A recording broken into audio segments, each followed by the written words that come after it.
we're discussing home or auto insurance, I am here to help you understand these great perks. Call me, Mark Lewis, at 615-625-7070 for a quote, and you can get a whole lot of something with Farmers Policy Perks. We are Farmers. Not available in every state. Only available at select Farmers branded policies underwritten by Farmers Truck or Fire Insurance Exchanges or affiliate.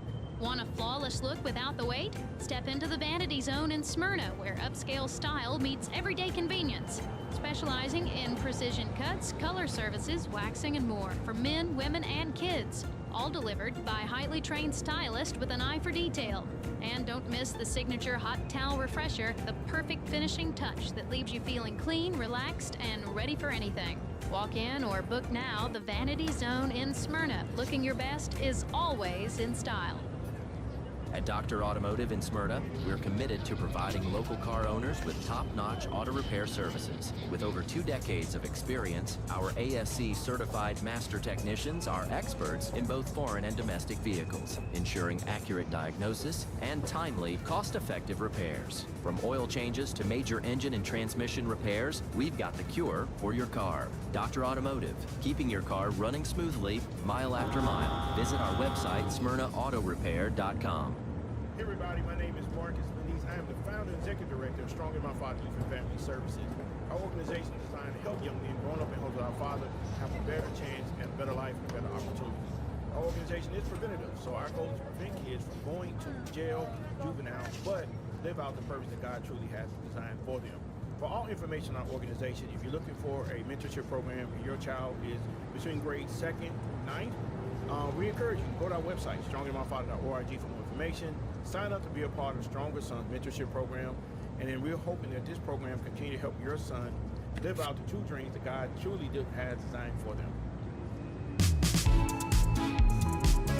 AFFI is Middle Tennessee's premier choice for pest, wildlife, and moisture control. They specialize in those difficult and unique cases. You can reach them by phone at 615-300-2395. That's 615-300-2395. Or stop in at 200 Glenrose Lane in Smyrna.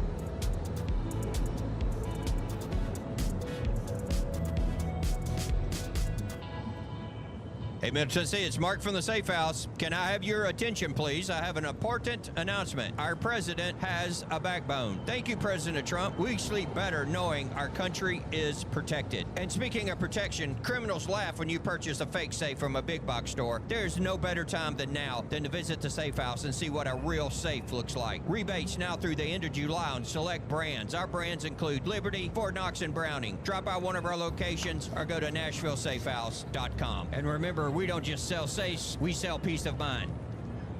Hey, I'm Floyd, and I'm inviting you to join me at CR. That's Celebrate Recovery.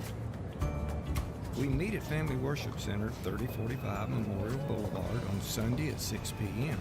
We're a 12-step Christ-centered program that offers help for all the hurts, habits, and hang-ups that's causing you pain. The program works if you work it, and I'm proof. For other CR groups, go to CelebrateRecovery.com and click on the group finder. Hope to see you soon. Hi, this is Allie Dowenhauer with Isaiah 117 House. Isaiah 117 House provides physical and emotional support for children awaiting foster care placement here in Rutherford County. We are changing the way foster care begins, and those kiddos are brought to our house to hang out and wait for a foster family, and they're given everything they need. We support foster children, DCS, and foster families here in Rutherford County. Visit us at www.isaiah117house.com or visit our Facebook page, Isaiah 117 House, Rutherford County. My wife and I enjoy going by Yard Sale Inc. We usually go to both locations, the one in Smyrna as well as the one in Murfreesboro. A lot of times on Saturday mornings we stop by, and their inventory changes weekly, so you never know what you're going to see, and it's mostly open box. The name fits it. It's exactly that. It's a yard sale. If you don't totally agree with the price, the staff is always friendly and nice and willing to work with you. That's the Yard Sale store in Smyrna at 111 Eden Springs Road West, in Murfreesboro at 204 South Front Street, and online at bestdealintown.com. When I say VFW, you probably have some visions of a smoke-filled bar with a bunch of old-timers eyeballing you. the Stones River VFW is doing things different. No smoke-filled rooms, no turning prospective members away, and a strong emphasis on camaraderie and community. We believe in instilling our American values in our young people through numerous programs such as Voice of Democracy, Patriots Pen, Scout of the Year, and VFW Teacher of the Year. Stones River Post intends on becoming a driving force to help, aid, and assist wartime veterans. So if you're one of those veterans with a campaign medal and you want that sense of purpose that you've been missing, then give our recruiter, Andrew Farr, a call at 615-490-5715. Hey, I'm Floyd, and I'm inviting you to join me at CR. That's Celebrate Recovery. We meet at Family Worship Center, 3045 Memorial Boulevard on Sunday at 6 p.m. We're a 12-step Christ-centered program that offers help for all the hurts, habits, and hang-ups that's causing you pain. The program works if you work it, and I'm proof. For other CR groups, go to celebraterecovery.com and click on the group finder. Hope to see you soon.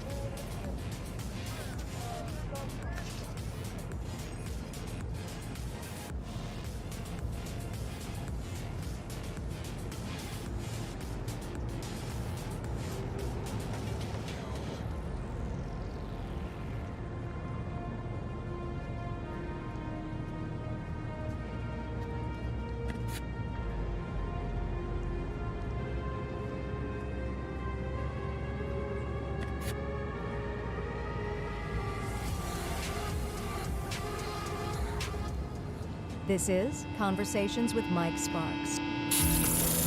Are you concerned with the state of America, your state, your community? Then you're in the right place. State Representative Mike Sparks. He and guests are here to talk about local politics, history, faith, and freedom.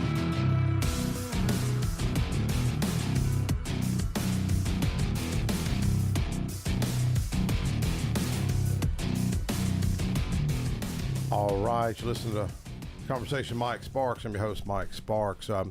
Got a big show tonight, and one of my guests just had to cancel. He's on his way, but his grandmother's in a nursing home. Took a turn for the worse. Josh Moss, and anyways, Josh, listen, just praying for your grandmother, Josh, Miss McDonald. So we've all, well, not all of us been through it, but I've been through it, and Rod's been through it. Lot's been through hardship, losing loved ones and parents and grandparents. It's just the cycle of life. It ain't fun to hear, but it's been all too frequently. You got to deal with it. You know, really is. Before we go into some of our next guests, because this may be a scary show tonight. We're going to talk a little about ghost hunting, and I think, or not ghost hunting, ghost stories. I mean, I don't think y'all been hunting for them. They just find y'all.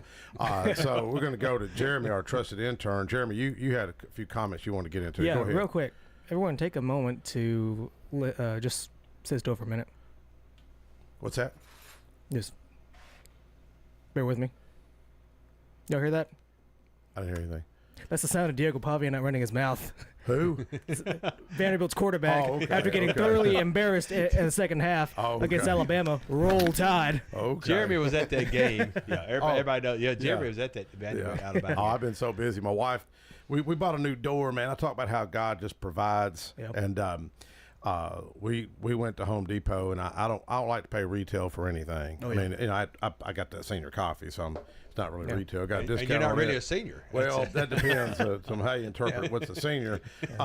We know you're all about we know you're all about bartering, Mike. Well, you know, I try to barter when I can, and in fact, we're going to get into some of that. But we went to Home Depot and just looked around, and my wife and I are disagreeing on what kind of door we need to put on the back of the house. She wants to put a front door on the back of the house. I'm like, no, you can't put a front door on the back of the house. It just don't look right. And so, you know, I want to make her happy, so I'm trying to find that balance. I just don't want no oval-looking glass on the back of a house. I think it looks kind of goofy.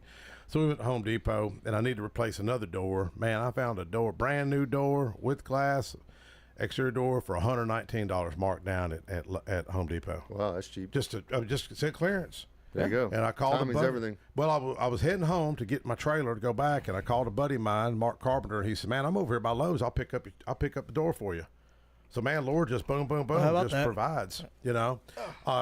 Well, my guest, Josh Moss, we're speaking about bartering. Him and I have done a lot of bartering. I thought we could kind of get into that. He's the guy that I was telling y'all about a week or two ago how I talk about synchronicities, God wink moments. And, even if you don't believe in that, you got to believe in math. You got to believe in improbabilities. And I think our God works in improbabilities. The world will say it's improbable, but with God, all things are possible. Yeah. And he spent some time in jail, just alcohol, made some poor mistakes like a lot of us did back when we were teens. And I had a truck for sale. And Doug, I had this nice little Nissan truck. And but every now and then it'd get hot on me. The temperature gauge would get a little hot. And I thought, I need to get rid of this truck. So I advertised it. I had 2,200 in it, little Nissan. This is about 6 years ago. Only guy called me was Josh. Only one that called me was Josh. And Josh had just got out of jail. And his dad was in my Sunday school class. And I knew his father, Ray. Ray would often call me about just, how his son was doing. And I told the boy, I said, young man, I said, hey, I put tires on it. I put a battery in it, put a new radio in it. It was a nice cute little truck. And I said, but every now and then I just say that temperature gauge just gets up a little high, not too high, but it concerns me. So I said, there's something else I did that truck and I can't recall. This is what's significant. I can't recall what I did that truck. And I said, I'll be over in a little bit. I'm working on my central heat and air unit like that. He goes, well, that's what I do for a living, central heat and air. And I don't know nothing about central heat and air, but I'm on YouTube and I'm trying to fix this thing myself, and Good luck. I know it's frustrating sometimes, and I've had better luck working on the Nissan. Exactly, and so I head over there. Remember, I didn't know who the guy was on the phone. Remember, I said there was something else that done this truck. All of a sudden, I go over to our business and the truck's parked. Had it parked at the back, and I looked and I was like, "There's Ray and Josh." I was like, "Man, you know what's weird? Your daddy there was the last one to work on this truck." I mean, what's the probability of that? We're talking about Middle Tennessee. We got a lot of people here, okay? And so I say they play good cop, bad cop, and it kind of works to negotiate. So his dad was the bad cop. Did you have to discount it when you sold it? Well, when you bartered it? They were he was haggling, and Dad's I stay away from it. The boy was like, I like the truck. He said, I'll give you $1,500 for it. Remember, I had 22 in it, but I was asking 27 for him to negotiate. And he says, look, man, and Dad said, you may have to put a head gasket on this truck. You may have to do it. And I'm like, oh, no. I said, what are you talking about? He said, well, watch this. And the radiator, if you watched it, you would see it just a little gulp on it. He said, man, I don't know. I think that thing may start getting a head gasket leak. I said, no. So he said, I'll give you $1,500. I said, no, I can't do that. He said, I'll tell you what, I'll give you $1,500. You keep your tires, you keep your battery. Guy ended up fixing my AC unit. So that's easy $200 value, maybe $400. I needed another set of tires for another car I'd been tinkering with. Got me a set of these like new Continental tires. Yeah. They're easily $150 a piece. Got them mounted balance. That's a $400 value. Brought my battery back to the house, dropped it off. I ended up coming out with my 2200. He drove that truck for about 18 months, sold it, had no problems with it. Now the dude is rocking and rolling with his company, Affordable Heat and Cooling. But he's put two or three units in for me. And also, if I call, hey, I'm out here fixing this unit, and he'll tell me, we'll do this, do that. Yeah. Let me just come on over and look at it. But anyways, if you need heat and cooling, call Josh Moss. He's one of our sponsors, and hopefully he'll be up next. Moral of the story. Next week. Good friends are invaluable. Oh, amen. Well, you never know. It's like karma, man. I've seen things that you would never think would come back to help you. Yep. That's why you got to keep putting out the positive so it comes back. So we're going to get into you with Trans World America. Trans World Business Advisors. You just had the ribbon cutting Friday. Yeah, Friday, 11 a.m. We had like 50 plus people turn out. It was a great turnout. Very happy with that. And the chamber's been very supportive. Very, very. So as soon as we got here, we joined the chamber and got involved with them, and had some fast friends from that group already. Also joined Downtown Main Street. And as you guys know, too, we joined the Smyrna Rotary. Yep. Yeah, you just gave your speech of the day. And you piqued my interest. You talked about a business that was for sale in Middle Tennessee. And how much was it? So this was funny. So typically in the networking events, we do like 45-second, 60-second elevator pitches. Mm-hmm. And then I was like, I had a light bulb moment go off. I said, you know what? Instead of talking about myself, just so it can help clarify, what we do. Mm-hmm. Let me tell tell everybody about one of the businesses that we actually have listed for sale. Yeah. So that business is a cultured marble manufacturer. You know, it's in Rutherford County. The listing price is only $195,000. Yep. It's been around for 20 plus years. Wow. They net probably, you know, I can't get into too details without signing NDAs and all that, but you know, close to 6 figures per year, and it has the owner over. just retiring, or he wants to retire. But another cool thing is, super cool dude and very supportive. He's willing to stick around and help the next owner upwards of a year. He's got over $100,000 worth of equipment. So you're talking about buying a business. So you'll have to pay take over his lease, or so he owns the property and he's willing to rent it back for only $2,000 a month, 5,000 square feet. So this is for real for a brand new entrepreneur or someone that wants to expand. Yeah, I mean, this is a no-brainer. You know, so we did have a showing on Saturday, and it should lock it down. But I have multiple people already wanting to look at it this week too. How did that potential buyer find you? Direct mailer. Really? So all you businesses out there, if you see the little flyer or a drop letter or something that says, "Hey, I'm interested in buying your business," that's me. Well, let me ask you. You know, if you've got, like, you know, I sold my car business myself. Sold Spooley's hair salon that we used to own. Sold it ourselves. Maybe I left money on the table. It definitely did. I did too. And so one of the reasons why I'm here and in this business is to create awareness, to let people know there are companies and people like myself that can help you with that process. Yeah. So take all that weight off your shoulders, right? So you can keep your foot on the gas, so we can maximize the profit when you sell it. And we will sell it 25% higher than you could sell it on your own anyway. Really? And faster. Yep. Right. And just do it right. Well, Roger was in printing for how many years? You doing 10 printing? years. 10. Now, how did y'all go about selling your business and moving on? Well, I had a little bit of bad luck. I got divorced, and my father passed away. He was one of my workers there, and so when I got divorced, what I did sell it out. But a guy was starting a company. He'd been in about a year. He wanted to buy me out, and he bought me too, you know, to work there, and I would maintain the accounts I had, because I had Shoney's, Kroger. I had a lot of big accounts, and I would actually do those accounts for him. But after a while, you know, he had his whole family working there, and all of his church members working there, you know, and they wasn't that good. And I just, you know, I would keep a separate books, what I was supposed to be getting, and theirs didn't match what I had. So I just kind of, it was time to move on. Yeah. So you enjoy doing what you're doing? Very much so. Do you go by Doug or Douglas? Well, Douglas. I mean, there's a short story for it, because I tend to speak fast and mumble. So people ask me my name, and I say Doug, and they go, "What? Doug, what?" So then I started saying Douglas, and they get it the first time for some reason. What's your middle name? Mark. Mark. Douglas Mark Berger. You didn't want to go by Mark? No. You didn't? No, I like Douglas. Do you? Yeah. How come? I'm teasing. It was given to me. That's what my mama said. I'm teasing. Now, what part of you're from Maryland? Yeah, so I grew up right outside of D.C. in Rockville, Maryland. Went to grade school through there, and then college, and then moved down to Florida in '97. How bad were the winters up there? So, D.C. area, it's pretty bad when it does snow, just because it's just so much traffic and everything. Yeah. But and then after graduated high school, we moved out in the mountains in Western Maryland. Okay. And we used to average over 100 inches of snow out there. It was a cool 4-season resort: snow skiing, water skiing. You have a snowmobile? Oh yeah, we had a couple snowmobiles. A lot of fun. Oh man, so much fun. Man, I bet if you've never snowmobiled, I haven't. if you get a chance to do it, you got to do it. It's like motorcycles on the snow. It's super cool. But then when you wreck, it doesn't really hurt if you land in the snow. Just don't hit a tree or something. Yeah, exactly. I've heard some bad accidents on snowmobiles. So yeah, they got to us with shoveling the snow, right? And it's like, man, we got to get out of here. We had the last house we had before we moved had a driveway that was about 100 yards. It would take me 3 hours to blow it with a snowblower. Yeah. Like, we're out of here. My parents finally moved down to Florida in 2010 because of the same thing. And what part of Florida? So they're at the Villages in Wildwood. Villages? Yeah. Okay. Leesburg area. Yeah. So they're about 10-hour drive from here. Now, did you enjoy it down there? Yeah, we absolutely loved Florida. It was just time for us to get a little change of scenery. And plus, so our opportunity with Transworld, so I've been following Transworld for years. I've known about them. It's something that's always been in the back of my mind and always intrigued me. But there are no available Transworld franchises in Florida. Oh, okay. So the CEO actually owns all of Florida. He actually bought them out before he became CEO. And Really? to be in Transworld, you had to be an agent.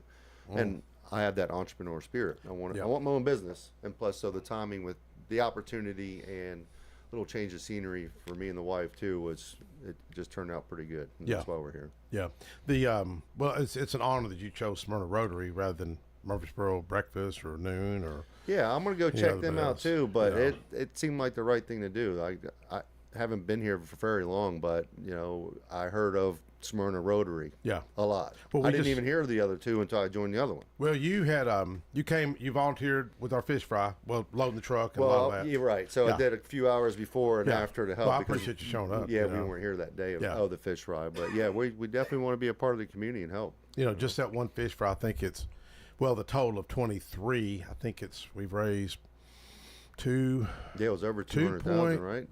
All this total, year. probably about 2.5 million. 2.45. I'm gonna say not quite Yeah, 2 point. It's impressive. 2.5 million. Oh, it is impressive. And then all the one we other did, we things they raised do too, like the 15,000, eradication of polio, right? Trying to keep that down to the. Well, that guy nominal gave a great numbers. speech of the day. Yep, he sure did. What was his name again? I forget. Scott I McCann. meet so many people. Yeah, That Scott sounds McCann, familiar. I believe. Yeah. Yeah, and then he they're gave helping out locals too, like the Boys Yeah. and Girls Club, the YMCA. I mean, it's a very good organization. there's not another. Other than maybe the Churches of Christ or the Southern Baptist Association, I can't imagine anybody that's. United Way does a great job, but our Rotary Club, man, it really just folks working together. And if you think of the gear, the symbolism of Rotary, and the 4-way test, it's so cool. First is the truth. Second is it fair to all concerned. 3 will build goodwill, better friendships. Yep. 4 is it beneficial to all concerned. Absolutely. And if you think about that, if government could practice that, if your county commission could practice that, if your school board could practice that, if your church could practice that, if the legislature could practice that, if Congress could practice that, how much better the world would be? Oh, a lot. Plenty. You know what I mean? I remember Bob Spivey, who unmeasurable. I know. Bob was a lot like Donald Trump, and he's the one that brought me into Rotary, and he developed a lot of Smyrna. He brought Motlow College to Smyrna. He was very creative guy. He took the old hospital in Inland Springs Road, which I guess a clinic, Roger, that's what you call it, clinic. I remember him telling me, he says, I'm going to turn it into a police station one day. And I thought, yeah, right. You know what I mean? And judicially, and that's what he did. There you go. He showed me all that land where Target is. We done a little business deal, and he overpaid me, and there was nothing out there.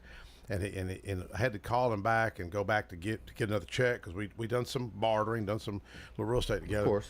I was just 33, and he overpaid me. And I kept thinking, why would this guy overpay me, man? This dude is just too sharp to overpay me. He owned the Chevy dealership too, and he shows me a concept Taylor Farms. plan. Didn't he own Taylor Farms at one time? No, he owned Imperial Meats. Yeah. Oh, okay. And but he also owned the big apartment complex over at Charleston Hall and Imperial. Well, Depot, those Gardens. apartments there. I And remember- the storage units in front of Nissan. Yeah.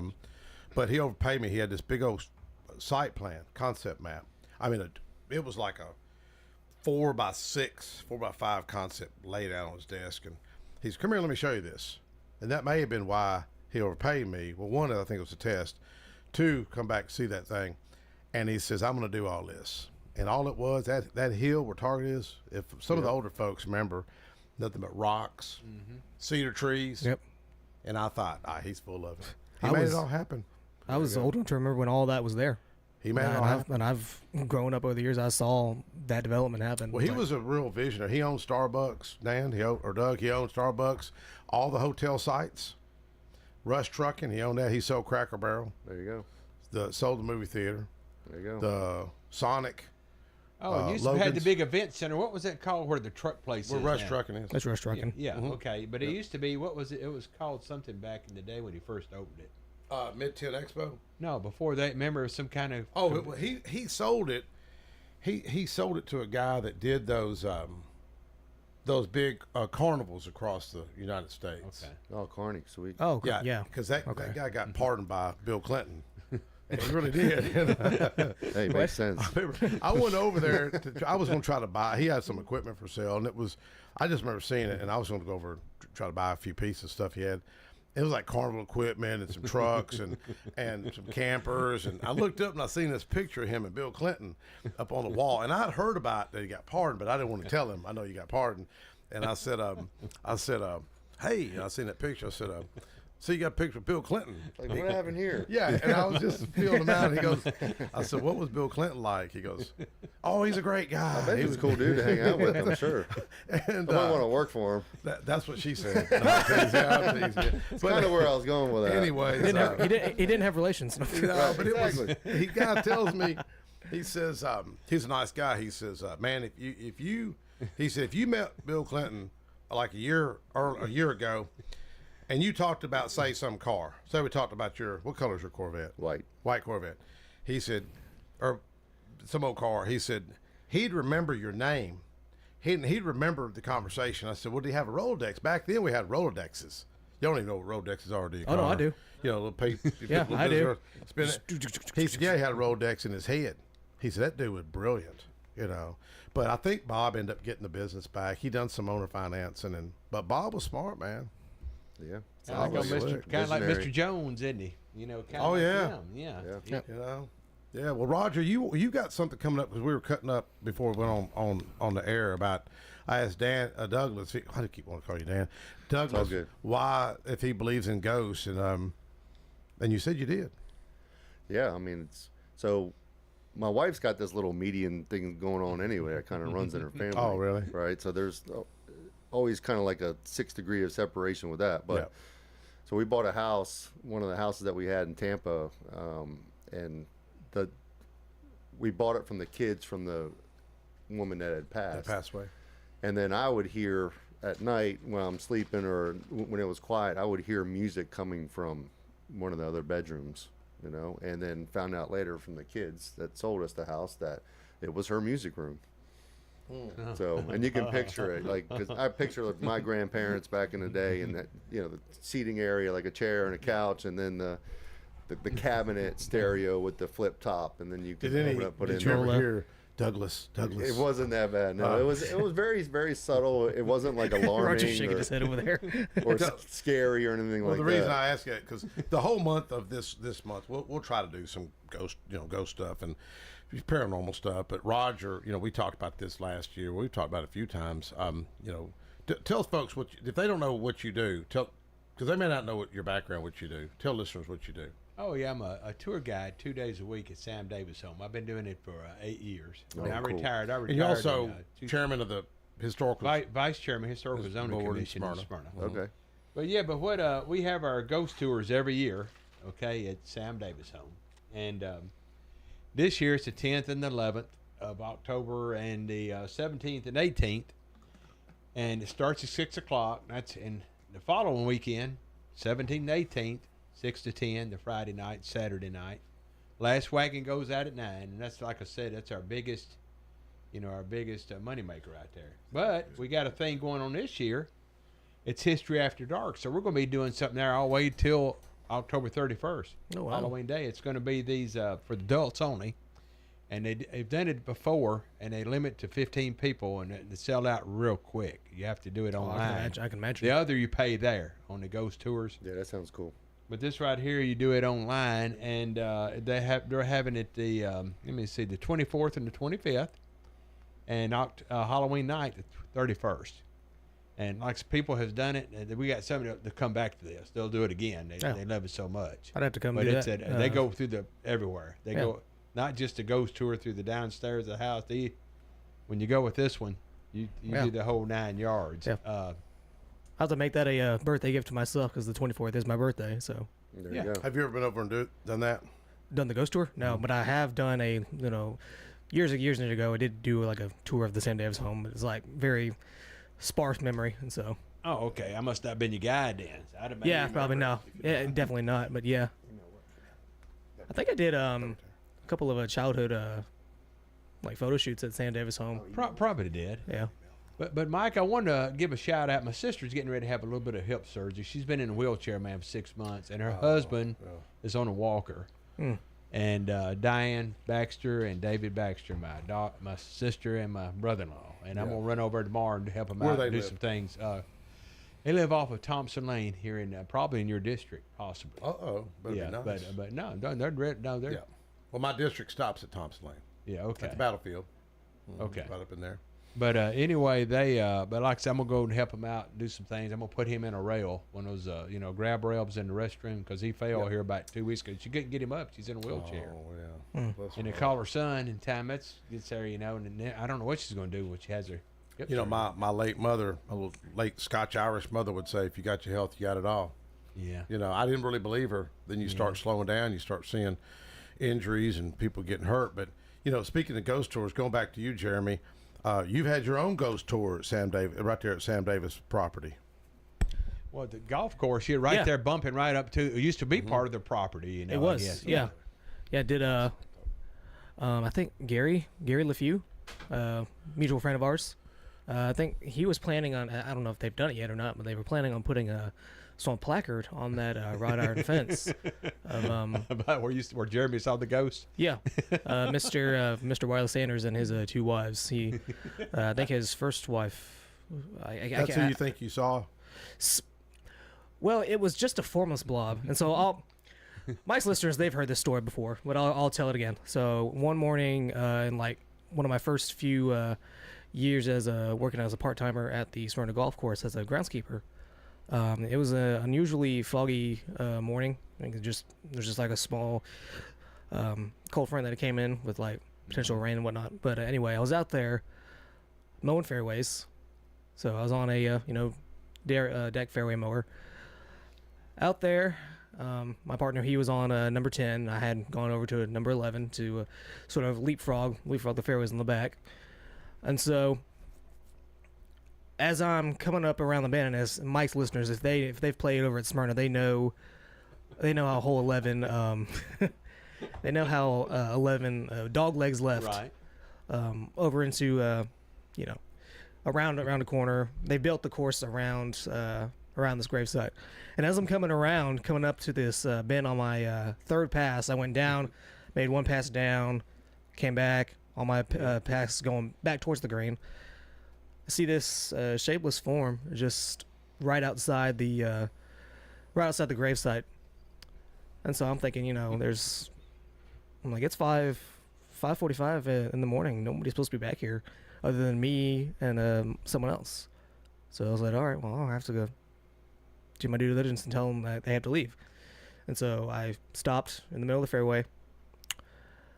Brought my reels up, throttled my machine down, got off my machine, about to walk over, and this form has disappeared. Not a trace to be seen, no footprints or anything. And so I was like... People start calling you crazy like Mike does me, Oh, I don't. I always get tickled. My younger brother, he he don't like me talking about what he does, but he's an undercover agent. Okay, it's pretty cool, and very professional young man, and he was very professional when he was younger. He probably has some cool stories. He does, and but he don't like me bragging on him. I'm so proud of him, and he was the top agent at Quantico. I will say that. So, anyways, he's just always been just so straight laced and just kind of a go getter. And when he was a kid, I remember him telling me, he was probably like 7. He said he seen a man in the room, and there's an old home, antebellum home that Sam Davis home copied on Ross Drive, so we live behind Beatty's home. Yeah. And well, when he tells the story, I just start laughing. I can't help it. I just start giggling. And he last time we talked about it was probably like 8 years ago. He goes, that's why I don't like to talk about it, because you start laughing all the time. But no, it is kind of funny if you think about it, because here Roger, here I am laughing about it. Here he's got this woman that's like, Roger. And, on two different occasions in the house. Oh, Lord. And then somebody else heard the lady on the other cruise, she didn't know I'd even said it. I didn't want to tell nobody. I think I'm nuts. She said, Roger, you never guessed this. She goes, because I didn't tell her that this story. I swear I heard this lady in the house calling your name out. I go, wow. I know, and she. And you said a guy. Was it a? But you heard a man. You heard a man's voice. This is the newest one. This is one of my newest stories. I walked in the museum here about 7 or 8 months ago, and the tour guide there, Caleb. I thought he's back there. So, hey, Roger. And I said, oh, man, I'll be right back. So I went back there looking for him. I couldn't find him. And I went up to the office, and he's sitting there with his, the director. And I go, what'd you need, man? He said, what are you talking about? And I go, were you in the museum? He goes, she said, no, we've been here the whole time. Wow. I go, and then my daughter-in-law, she was there one night. My son, he does a line out there, and his one of his mowers had broke down. He was waiting on a mechanic. It was dark. She's never heard any stories. She told me, she said, I saw somebody in the house in the window with a light. That's alarms on that. If you go in there, every alarm in the world will go off. The cops are there. And she said, you think I'm crazy? She said, I saw somebody in the house and a light. And I said, I believe you. I promise you. Do any of your ghost tours tend to have some activity for? Well, yeah, but then I found out one of them is a clock, 200-year-old clock. I was doing a tour through there. I was about to ask, like, if there are any items there that are like well, the clock started energy. chiming. It hadn't worked in 100 years, and and it started chiming. And I told the curator about it. He said, oh, yeah, I was messing around with that. So, see, I bunked that one out. Yeah. But we had a mirror to spin, just a little tabletop. We thought vibration is across the bedroom in Sam's room. We jumped up, down, bounced. It didn't do it, so we got out of there quick. Like, it didn't do it again. It just went, like, did a spin. Whoa, like a breeze, but didn't spinning. all the windows It was one of those spin mirrors. Yeah. And there's probably no central AC, right, with a vent or anything above it. There's nothing. No, we don't have no heater air in the house. And, right.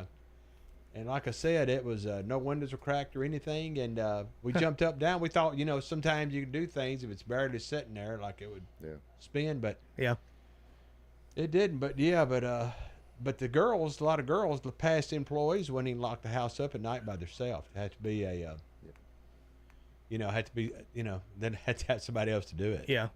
We've had some that worked there wouldn't do the ghost tours inside the house. I was over there last year, I guess, and I shot some little video, and it was getting dark. I'll be honest with you, man. No, but I was kind of getting a little concerned. I want to get out of there. It's scary. It is kind of scary out there, man. And man, when they take a hayride around the creek there, it's part of the ghost tours. Yeah. And then the siren goes off, there's coyotes all in that field. You hear them. Oh, really? Yeah. Oh, yeah. I think it makes it better. And a lot of coyotes out there for real. Yeah. There's you They can't even intimidate them. I sit there. You see them, don't you? Yeah, they travel in between that area, whole area, like, on the back 9 and then San Davis home and then all that land around that area. There's plenty of wildlife back there. I walked up on one coyote in the daytime, and probably 30 foot from me, and he's sitting there looking at me, and I tried to, I'll look bigger than him. It didn't work. Oh, yeah, they're everywhere. Yeah. So I took some rocks, gravel, and he kind of just didn't run away. He just went on and walked out. So, all right, fine, whatever, dude. We had cameras all over our house in Stuart, Florida, and every once in a while they would catch them at night. And you see coyotes running through our yard, and it's a heavily populated area. Even bobcats. Yeah. It's really cool. They're everywhere. I mean, to see where they migrated from when they first started, however long ago it's been, come across the whole United States in that amount of time, it's pretty unbelievable. Yeah. No, they say it's interesting how they work together on hunts, and it's all coordinated. Yeah. And if they get stressed and they feel like, I don't know, if intimidated or like feel like there's pressure against them or whatever, they can actually speed up their mating cycle. Like, that's unbelievable. What do you mean? Like, so instead of saying every 6 months they can have a litter, they can have a litter maybe every 4 months. Serious? Yeah, they can speed up their cycle because of the surroundings of their stress or whatever. You talking about the bobcats? So my son's got 9 exotic animals. He's got 2 bobcats. They're just like big giant kittens. Kittens, yeah, huge. And it's murder on steroids. Yeah, they're called their little paws are called murder mitts. Monkey's got 3 foxes. There, and my favorite fox is Rocky. That's the one. That's my favorite. That's one that jump on my back when I first went there to the house. I go, what am I supposed to do? Oh, he likes you. Okay. Yeah, but sure he does. They do like kittens. They use litter boxes, things like that. But they got different separate places for them out in the yard, built for them. So I heard years ago. I heard someone say that I don't know how well founded this is, but I heard someone say, I think I saw Bigfoot in the land around the Sam Davis home. Have you heard? That's probably one of our employees there.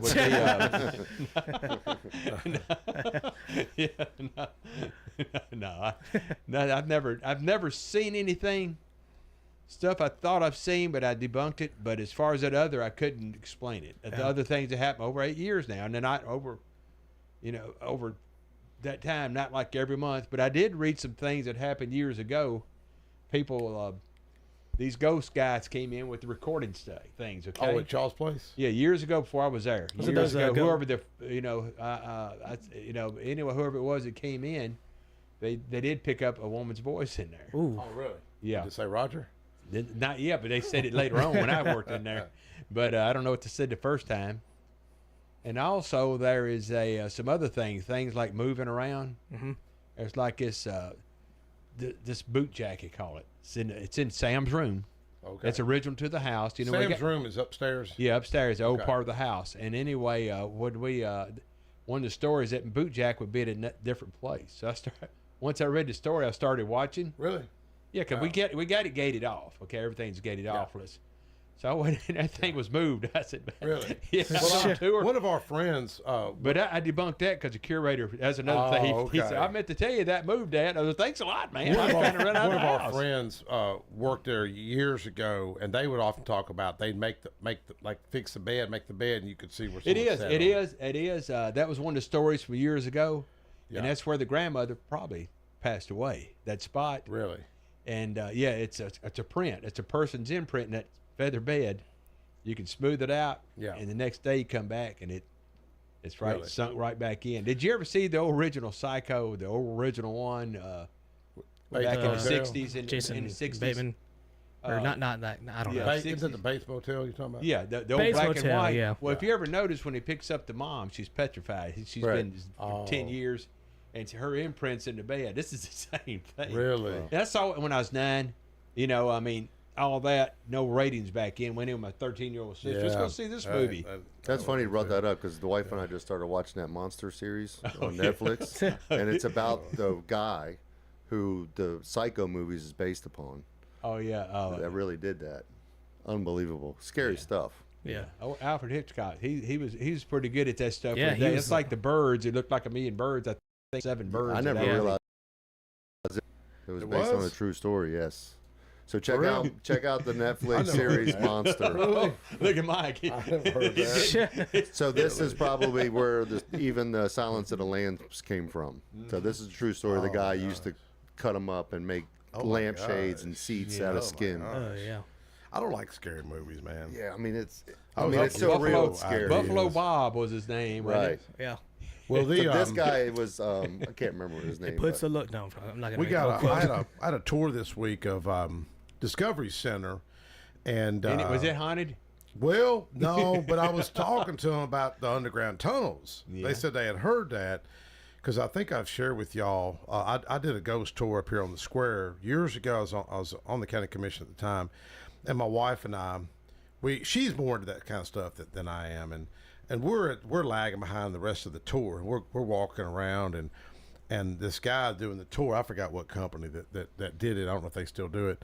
And the guy said, well, there used to be underground tunnels up here under the square, and that it was during slavery, and these leaders don't want you to know about it. And my wife looked at me like I was on the commission, like, okay, why don't y'all talk about this? I said, I don't know about this. So happened to see Larry Sims. He was in his office, and Larry would be a good guy for you to get to know. You need to talk to Larry. And so I popped in. I said, Larry, you know anything about these underground tunnels? He looked at me like, what? And he looked at me like crazy. So we walked around. So I thought, well, I'm going to check this out. So I reached out to the mayor like a couple of days later. Hey, you know anything about some underground tunnels? And he looked at me like I was crazy. So then I went to Gary Farley, who's on the county commission, former fire chief. And Gary said, man, I've heard that Public Works, when they were doing putting some piping in, that they uncovered something. He said, I had heard that story. Then I went to the janitor. Man, the janitor's where you get your answers, brother. Hey, a lot of times they know what's going on. So I went to the janitor, hey, you know anything about this? She said, come on, let me take you to him. And this was about 9:30 at night. Her and I were under the coin building, where you used to get your tags years ago. And what would you say? That's across from. Is that on the south side Right of there, Shacklet, north? off the corner of Shacklet Photography. It'd be right there. Total opposite of Shacklet's, way across the other corner. Oh, if you know okay. where Larry Sims is, to the left, Larry Sims. And I just remember you got your tags there years ago as a kid. And, man, we went down. She carried me down to the basement, picked up like this the floor. I guess it was a little door and come up, and That's all the door. it was just me, her, and I was thinking, oh my God, what would happen if this door, like I get trapped down here and people think something's crazy going on. And so she showed me this pickaxe where you could see, like it had been covered in. It was covered in. It should have been Facebook Live just in case. Well, we didn't have. He would have done it. If he was able to done it, he would have done it. I promise you. So what? But she told me later. She said, "Hey, I started hearing people started saying, well, the reason the tunnels got covered up. This is what I heard. Okay, that they had some workhouse inmates. They would take the workhouse and they would work them, cleaning and painting and doing construction or whatnot. That some of them got through the tunnels and wound up down there at Discovery Center. Running for everybody, don't they? Well, they got down to the Murphy Spring, because the caves. Mm-hmm. Somehow the tunnels connect the cave. That's the story I heard. So I know someone's welcome to tell me their version. My cell, if somebody wants it, 525-3198. Yeah, that'd be fun to find that out. But isn't that and then neat? explore them. Let's do a event out of it. That would be cool. Yeah. I don't know if anybody does ghost tours anymore on the square. But you know, Mike, one of our famous ghost things that we grew up with was Monkey Woman Bridge. That was our famous one. It was the bridge is over at Canonsburg. It's that metal steel bridge. Oh yeah. You don't see it right down there. That was the first steel bridge in Rutherford County. It was on Stewart's Creek, which runs by the steel bridge. Wow. And it run by Sam Davis on Stewart's Creek, but it was actually out there off 1 Mile Lane. Yeah. But that's where you'd carry your dates back then. Did you ever go there on a date? Take a date on the Monkey Woman Bridge? What would I do that for? You did. Tell the story, Mike. You won't tell it now on here. No, that's anyways. That's for a I don't different know time, about that. different My place. wife shares this story. I don't. She Well, says I put her out what the you saying? It car wasn't and your scared wife, her. right? No, It was my girlfriend. I don't remember that. I'm making it up, man. I don't remember. She says that, but I don't remember it. You know. Anyways, I wrote a story about it. If you go to TennesseeLedger.com and type in Monkey Woman Bridge, you'll see the story. It's a cool story because some people said they have had some experiences out there in that area. Yeah, and that's a scary looking area. At night. It was the trees hanging over like because the old road back in the day. Well, what people don't one-lane know, road, man. That old road used to turn. Remember, it went down, and there's an old graveyard over there that dates back to what, like 17. Yeah, I've got a 1700 grave on my property. 50. That's cool. Yeah. But back in the day, the like you say, the trees all went up like a canopy. And I tell you how Sally Walls, we'd often ride with Sally Walls, and she'd tell us the story. And well, it's scary back in the day now. Yeah, I remember us parking on there with double dates. My wife don't listen. It was a double date back in the day. And we stopped on that bridge. The girls cried. They were crying. Oh, really? Yeah, they were crying. Wow. Oh. Yeah, they'd heard about it. We killed a car, and all that. And that didn't go well. I don't remember if everyone out again or not. But Mike, as we're talking about this, I actually looked it up. I didn't find it on it. I didn't see anything about. Well, on my Tennessee Ledger. Not Tennessee Ledger. I'm looking at something else, but it's talking about the Monkey Woman Bridge from October of 2017, and Marty is cited in this. Yeah, if that's my article, I quoted Marty. It's not yours. It's Marty's got all kinds of stories. It's Empty Issue Sidelines. Yeah. Empty Issue Sidelines wrote that. Marty's got all kinds of stories. His house, he claims his house is haunted. Well, he's seen a soldier out there too at Sam Davis' home. Yeah, he said he saw a he was I'm beating you to it, Marty, if you're listening. He said he saw he was part of the closing down part of it, and then as he was getting ready to head out for the night, is what he says. He said he saw a gentleman in a I think this is how he found the wagon too, isn't it? Yeah, they led him to the wagon, carriage. and that is the wagon we have in the museum, which has been completely restored by Marty. Yeah, but he said he saw a fella in a Confederate uniform, and he said he was about to go over there and say, "Hey, sir, we're closing down." Hey, we're talking about you. And he bowed, and he's yeah. Well, I think Marty's about to call, and I think he's about to tell the story. So anyway, he loves telling that story. Yeah. You know, we're gonna get the truth to the matter. I wouldn't be surprised if there's more. Go to the source. With that. Go to the source. Now Marty is, he was Grand Marshal of the parade. He helped start Laverne Old Timers Day Parade 50 years ago. Wow. Then he helped start Smyrna Christmas Parade. So the guy does go way back. I mean, sometimes I'm kind of curious if he's telling the truth, some of these stories, but well, there wasn't Facebook back then. Didn't you look it up? You found out it is. It is. Hey, Marty, how you doing? Hey. Hey, We're just talking What's about going on, you. Marty? We didn't mean to throw you out to dry, buddy. I've been listening to the show. Well, do you want to pick up where Jeremy was talking about, where you spotted that man coming out of the barn at Sam Davis' home? I do, but I want to tell Roger something real quick.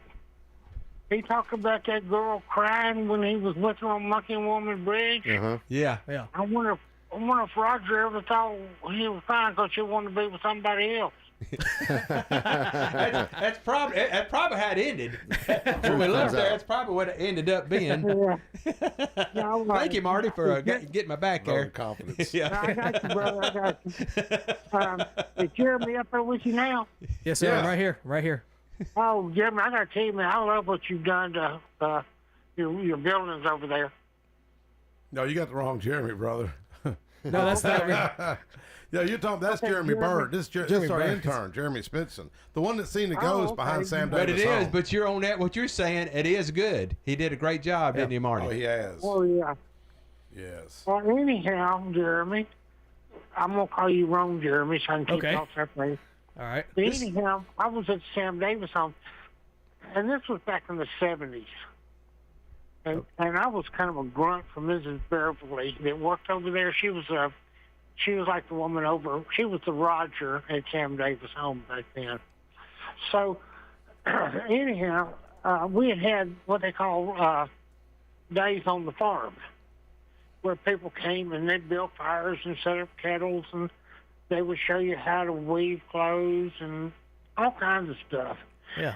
It was a great day, and I had the Sam Davis carriage. I had rebuilt it, and we had it out for people to look at and everything. But the story behind the backstory was I was working one day with Miss Beverly, and she told me, she said, go out there and make sure everybody's left and make sure all the fires are out. Well, I was out there doing that. And I saw this man in a Confederate uniform. Wow. And so I ordered him. I said, sir, we're closing up. You're going to have to leave. He turned around, he looked at me, and then he kept on walking. He walked to the barn. Well, I'm on my horse, and I'll get up there. I'm yelling at him. Said, sir, you can't go in there. It's private. You can't go in there. It's private. Well, he went in, and then he hit me. He never opened the door. He just went right through the door. Wow. Yeah. So I got off my horse, and like the dumb kid I was at the time, instead of being scared, I just opened the door and went in behind him. He's I'm been a hollering. believer ever since. Yeah, really.